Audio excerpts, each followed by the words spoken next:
नमस्कार, पूनम सवळीमध्ये आपले सहर्ष स्वागत आहे। आज आपण पाहणार आहोत बहुगुणी असा लाडू कसा बनवायचा ते।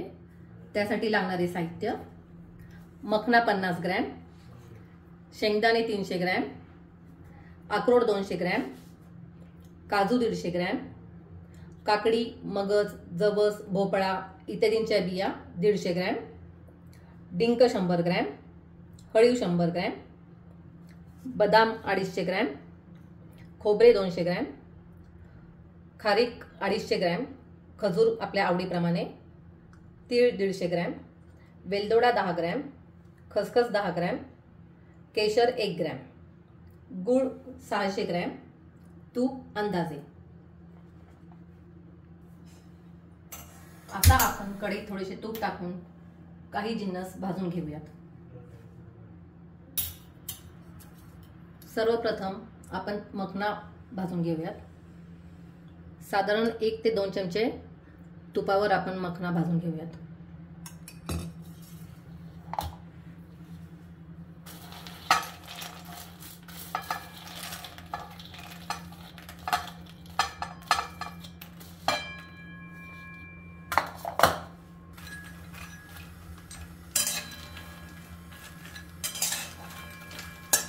मखना ह्या चांगल्या फुलेपर्यंत भाजून घ्या।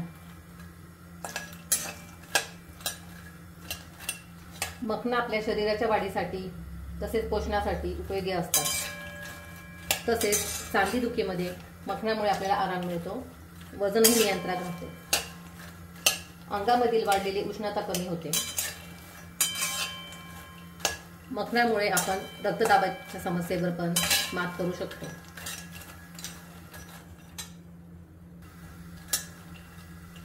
आपले मखना लालसर भाजून झालेले आहेत, ते आता आपण एका भांड्यात काढून घेऊयात। त्यानंतर आपण भाजून घेऊयात शेंगदाणे। शेंगदाणे ऑप्शनल आहेत।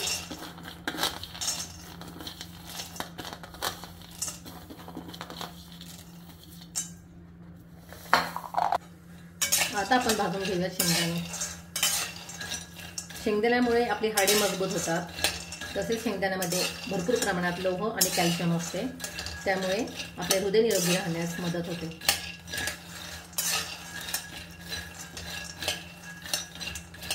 शेंगदाणे टाकल्यामुळे आपल्या घरातील लहान मुले हा लाडू आवडीने खातात।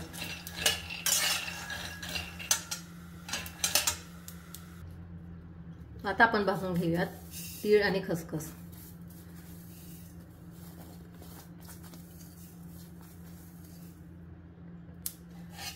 तिळामध्ये मुबलक प्रमाणात कॅल्शियम आणि फॉस्फरस असते, त्यामुळे आपली स्मरणशक्ती सुधारते। तसेच त्वचा आणि आपल्या केसांसाठी तीळ खूप फायदेशीर असतात। खसखस ही पचनासाठी फायदेशीर असते। खसखसीमुळे आपल्याला झोपही चांगली लागते। तसेच हाडांसाठी खसखस ही बहुगुणी आहे। साधारण गुलाबी होईपर्यंत खसखस आणि तीळ भाजून घ्या। आता आपण तीळ आणि खसखस भाजून घेऊयात। तिळामध्ये कॅल्शियम आणि फॉस्फरस असते, तसेच लोहही मुबलक प्रमाणात असते, त्यामुळे आपली स्मरणशक्ती सुधारते। खसखस ही पचनासाठी चांगली असते, त्यामुळे आपल्याला झोपही चांगली लागते। आपल्या हाडांसाठी ही खसखस खूप फायदेशीर ठरते। लालसर होईपर्यंत आपण हे दोन्ही भाजून घेऊयात। आता आपण कढईत साधारण 2 ते 3 चमचे तेल टाकून घेऊयात आणि त्यात आपला डिंक चांगला लाल होईपर्यंत तळून घेऊयात।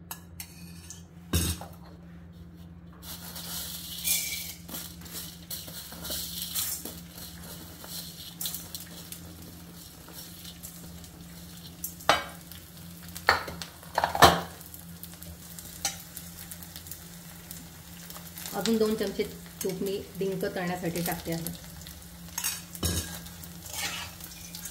तुपाचा अंदाज तुम्ही डिंक तळत जाईल त्याप्रमाणे घ्या।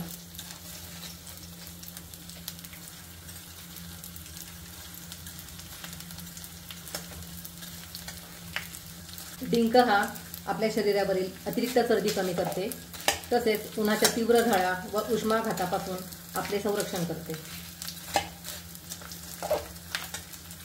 अशा प्रकारे लालसर असा डिंक आपला तळून झालेला आहे।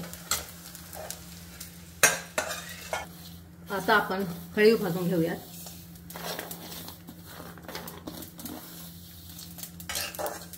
हळीवमध्ये व्हिटॅमिन सी, ए, ई असतात, त्यामुळे आपली रोगप्रतिकारक शक्ती वाढते. हळीव जास्त भाजून नये, नाहीतर कडवट लागण्याची शक्यता असते. आता आपण जवस, काकडीच्या बिया, मगज बी इत्यादी भाजून घेऊया. काकडीच्या बियांमुळे वजन कमी होते, तसेच त्यात कॅरोटीन जास्त प्रमाणात असते. मगज बी ही चिरतरून दिसण्यासाठी व रक्ताभिसरण सुरळीत होण्यासाठी फायदेशीर ठरते. त्यामुळे हृदयाचे आरोग्यही सुधारते.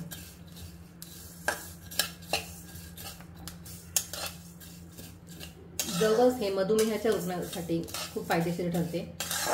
ओमेगा 3 फॅटी ॲसिडमुळे नसांची काम करण्याची क्षमता वाढते.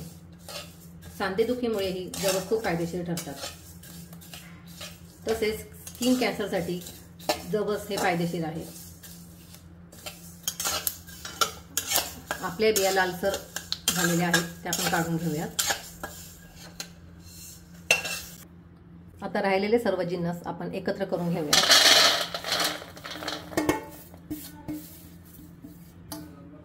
व भाजलेले सर्व जिन्नस यात मिक्स करून घेऊया.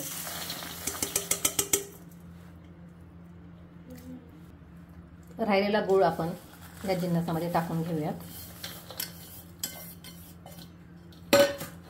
आणि हे सर्व पदार्थ व्यवस्थितरित्या मिक्स करून घेऊयात.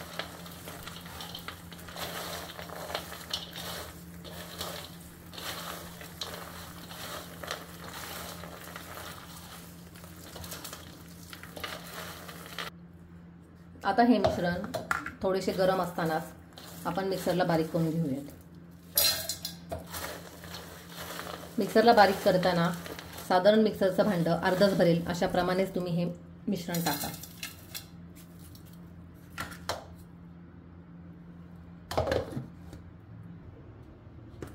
हे पहा, अशा प्रकारे मिश्रण बारीक करून घ्यायचे आहे.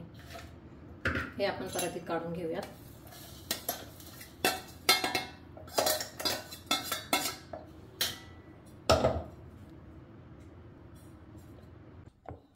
मिश्रण बारीक करताना त्यामध्ये तूप टाकल्याने मिश्रण चांगल्या प्रकारे बारीक होते.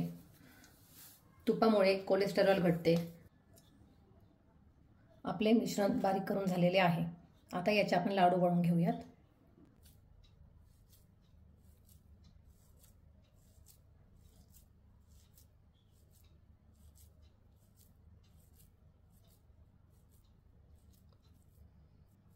आपला लाडू तयार झालेला आहे. अशा प्रकारे सर्व लाडू करून घेऊयात. शक्य असेल तर एका वेळेस तुम्ही 2 लाडूही करू शकता.